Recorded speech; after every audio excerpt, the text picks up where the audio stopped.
For my thoughts on all the latest happenings in the NFL in a completely relaxed, unscripted format, be sure to check out my channel, JG9 News. And now, on with our feature presentation. We all like making predictions about the NFL. I think it's in our blood, as fans of the NFL, to predict what we think is going to happen. Whether it's for money, whether it's for bragging rights, whether it's just part of our curious nature as humans, or whether it's for something as simple as wanting to have an idea of how a game is going to go. There is a reason why prediction videos and prediction shows get tons of views and have a large audience. And there's a reason why, during the Super Bowl, you will see everyone predicting the outcome of the game, even if they've never watched football before in their life. And one of the craziest things that happens is when people involved in the actual game itself make predictions on how the game is going to go, and engage in forms of trash talk, where they'll say that their team is going to win the game. Whether that's Joe Namath at Super Bowl III, which went incredibly right, or something like Fred Taylor in 2000 for the Jacksonville Jaguars prior to a game against the New York Giants, which went incredibly wrong, and which you can learn more about by clicking the card in the upper right corner, we've seen plenty of both good and bad instances of players and coaches on one of the teams playing the game, predicting how the result is going to go, and definitely giving the other team bulletin board material in the process. It's something that has always happened throughout NFL history, and will continue to happen throughout NFL history for as long as this league is around. And speaking of NFL history, if you like NFL history and you like learning more about the weird and wacky stuff that has happened over the course of the league's history, then be sure to hit that like button down below, subscribe, and turn on that notification bell so you don't miss a single video that we post on the channel. We post daily about the history of the NFL, and we are so close to hitting 60,000 subscribers. So thanks in advance for your support as we try and reach that milestone. But of all the predictions in NFL history, this one might be the weirdest one of them all. Because imagine a coach on an NFL team predicting the result of another NFL game in the regular season while his team is still in season, and the game means absolutely nothing whatsoever to his team. It's not as though the Chiefs need to win and the Chargers need to lose for the Chiefs to win the AFC West, so Andy Reid predicts that the Chargers lose. This is an instance of a coach just waking up and deciding, completely out of nowhere, to be a hater. This is an instance of a coach guaranteeing the fact that a random team will lose. This is an instance of a team just catching a stray for no reason at all. Well, during this game right here that you've been watching this whole time, a 1981 game between the Buffalo Bills and the Dallas Cowboys, one assistant coach on the Cleveland Browns decided to do just that, and went on a long rant about why the Buffalo Bills would lose the game, even though, may I remind you, this game did not involve his team in any capacity whatsoever. And this is the story behind the bizarre rivalry between the Cleveland Browns and the Buffalo Bills, and the Browns hating on the Bills for seemingly no reason whatsoever. Before I talk about the game that the coach predicted completely out of nowhere, we need some context to understand this game right here, as in the game before the one in our story, and what transpired there that led the assistant to make those comments in the first place. It's November 1st, 1981. It's week 9 of the NFL season, and as we're in the second half of the year, we've got a big game in the AFC on our hands between, as you probably were able to guess, the Cleveland Browns and the Buffalo Bills. This is a pretty big game for both of the teams in our story, with massive playoff implications. For the visiting team, the Cleveland Browns, after finishing the 1980 season with that 11-5 record, and looking like maybe the best team in the AFC during the regular season, they're off to a sluggish start in 1981, sitting at 4-4, with the team alternating between 2 losses and 2 wins during each of the first 8 weeks. Still, despite the mediocre start, the Browns find themselves just 1 game out of the division lead in the AFC Central, and just 1 game back of the wild card. Win this game, and you get yourself right back into the thick of things. Lose this one, however, and your season might slowly be slipping away from you. As for Buffalo, they enter this one half a game back of the Miami Dolphins for the division lead. and tied with a bunch of other teams at 5-3 for a wildcard spot. So a win here would go a long way to helping them stay atop the hunt and possibly win the division. As for how this game between the two teams on Lake Erie went, this game was all Buffalo, as when all was said and done, in a game that might look close but never felt close, the Bills prevailed by a final score of 22-13. Buffalo jumped out to an early 13-0 lead in the first half and never looked back, thanks in part to a defense that forced 3 turnovers. Brian Sipe, the starting quarterback on the Browns who won the MVP of the league in 1980, played terribly on this day, even getting hurt at one point in the contest due to the constant pressure from Buffalo's defensive line. Sipe finished the game with just 140 net passing yards while going 14 for 37, completing less than 38% of his passes with 3 interceptions and a passer rating of 31.2, which is worse than if he did nothing but spike the ball into the ground on every single play. Considering the fact that the Bills' defense held the Browns to just 71 rushing yards on about 3.5 yards per carry, a fairly pedestrian total, the fact that the Bills outgained the Browns 469 to 211 in total yardage, more than doubling their output there, and considering the fact that Buffalo's offensive line was able to avoid giving up a single sack and was able to buy enough time for Pro Bowl running back Joe Cribbs to score 3 touchdowns, the outcome of this game based on the box score was not too surprising in the slightest bit. Buffalo dominated. They got their 6th win of the season, and the Browns fell to below 500, looking like they would be unable to replicate their magic from 1980, and barring a miracle, looking like they would be on the outside looking in. So Buffalo played great in this game. Outside of some sloppiness on the offensive side of the ball with some turnovers, this was a near-perfect game for them. Their defense dominated, they moved the ball well, and they were the better side in every facet and in every area of the game. And up next for Buffalo? Well, after back-to-back wins against the Broncos and the Browns, they were set to go on the road to face the Dallas Cowboys on Monday Night Football in front of a national television audience. Any Monday night game is big. Playing on national television back then was a big deal. But a game against the Dallas Cowboys? That is absolutely massive, especially considering the fact that the Cowboys were looking like arguably the best team in football at this very moment.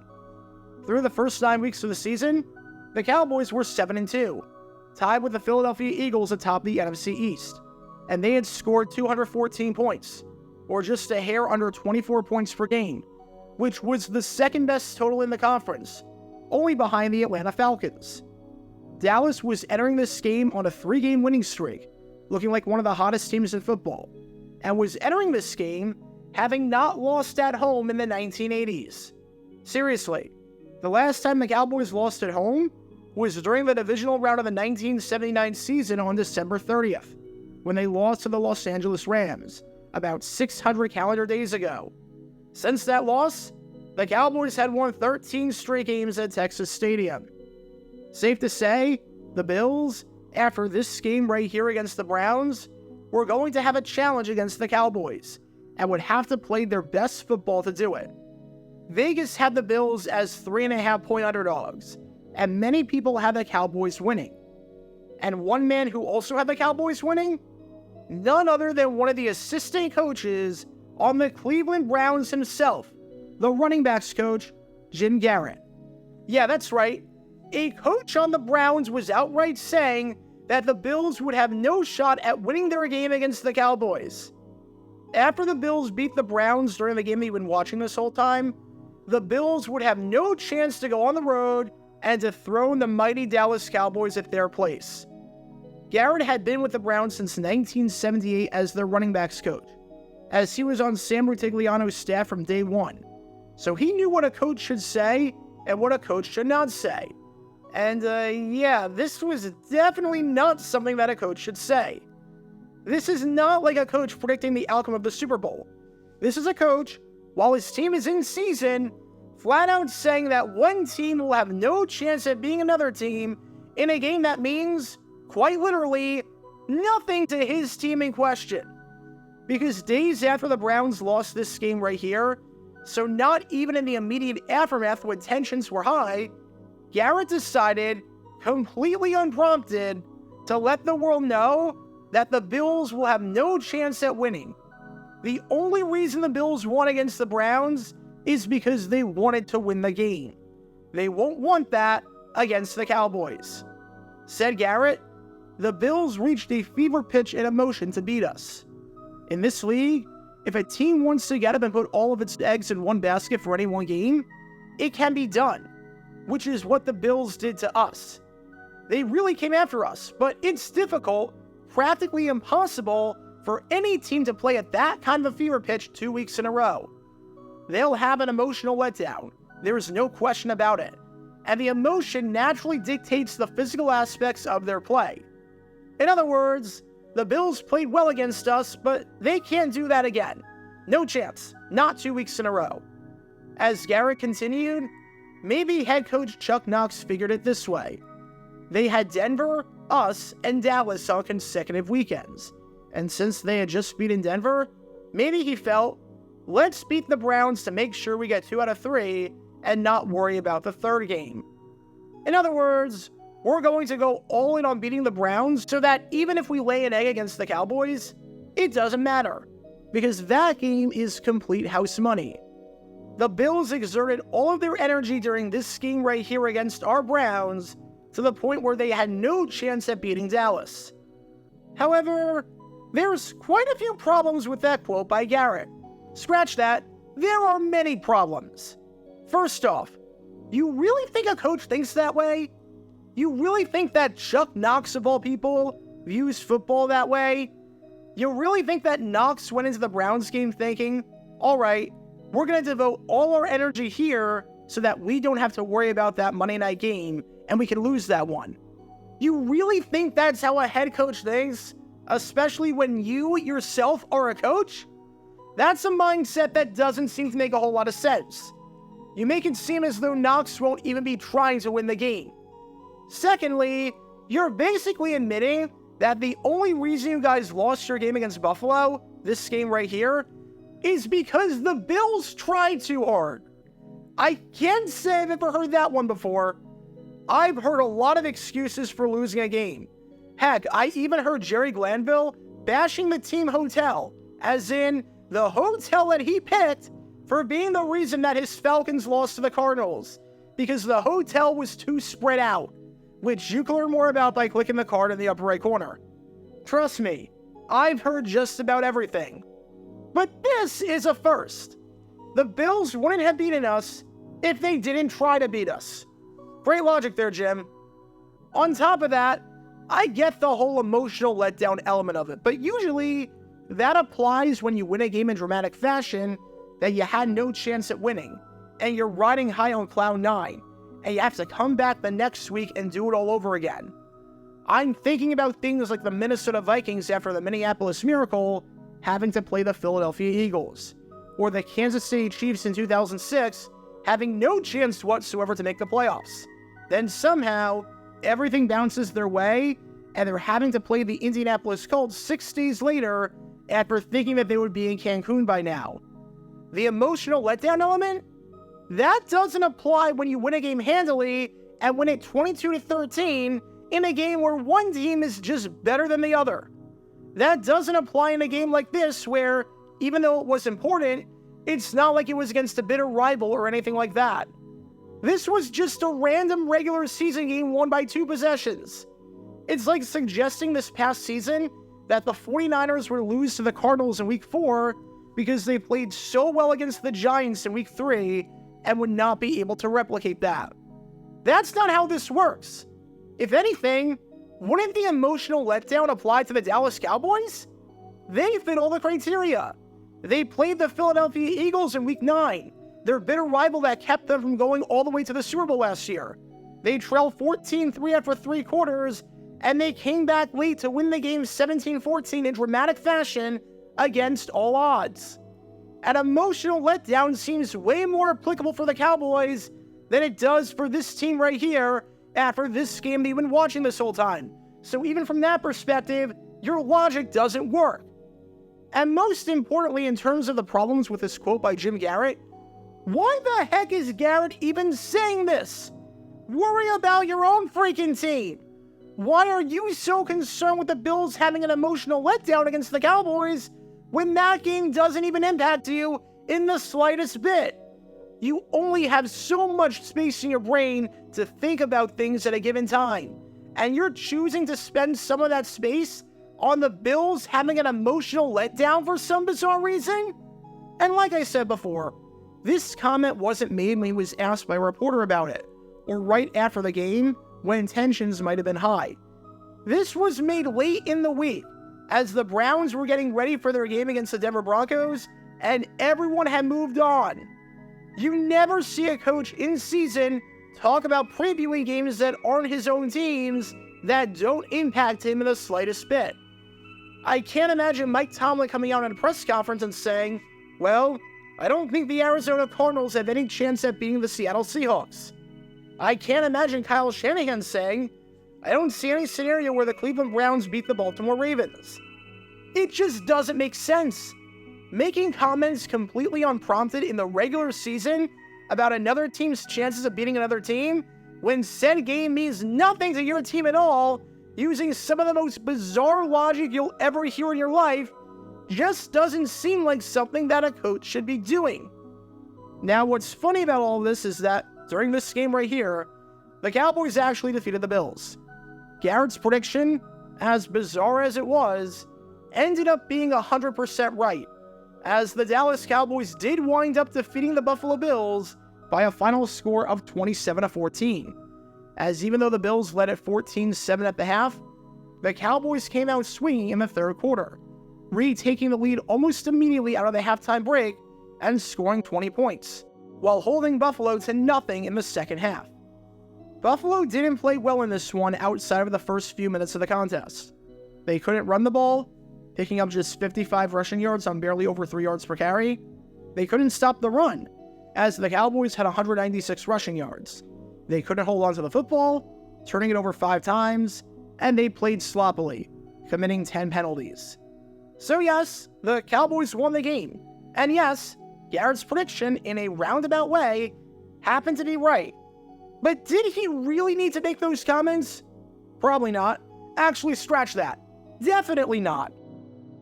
And it's going to come as absolutely no surprise when I tell you that after the game between these two teams behind me right here, the Cleveland Browns completely faltered down the stretch, as despite their 4-4 start, they ended up losing 7 of their final 8 games, including that game against Buffalo, to finish the season with an abysmal and very disappointing 5-11 record. One of those losses was a game against the New York Jets in the penultimate week of the season, which featured a very bizarre broadcast that you can learn more about by clicking the card in the upper right corner. Oddly enough, over the second half of the season, even though they went 1-7, that one win was against the San Francisco 49ers, the eventual Super Bowl champion that year, and you can learn more about that game by clicking the card in the upper right corner. As for Jim Garrett, this would be his last season as a coach in the NFL, although in 1985, for some bizarre reason, he was hired by Columbia, the Ivy League school, to be their head coach. It was terrible. He went winless and got fired after 1 season. Maybe if Garrett just minded his own business and didn't worry about other teams for some bizarre reason, things would have gone a heck of a lot better as a coach. Just some food for thought. The whole premise behind what happened after this game right here is just weird. There's no other way to say it. It's just weird. Another coach commenting about another team's chances at winning a game, completely unrelated to his team's, and not in the context of providing analysis for a TV show, or in the context of it being a game like the Super Bowl, that just seems really, really stupid. Especially when the justification is, that team actually tried to win against us, and we didn't think they'd do that, and they won't be able to do that 2 weeks in a row. But in 1981, days after the Cleveland Browns lost to the Buffalo Bills in this game right here, that's exactly what one of their assistant coaches decided to do. Because in 1981, even though the Browns weren't great at winning games, they were great at predicting the outcome of other games. What did that amount to? Just like the Browns' current trophy case of Vince Lombardi trophies, absolutely nothing. Get your official Jaguar Gear 9 merchandise by going to jj9shop.com, and be sure to like and subscribe, as it really helps the channel out a lot. Join me every Wednesday night where we'll play NFL trivia for cash prizes at 9 p.m. Eastern over on Twitch. To learn more about the history of college football, subscribe to Jaguar Gator 8. To learn more about the history of Major League Baseball, subscribe to Jaguar Gator 7. Also, special thanks to all of our Patreon supporters for helping out the channel. Your support is greatly appreciated. See how you can become a patron and request future video topics in the description below.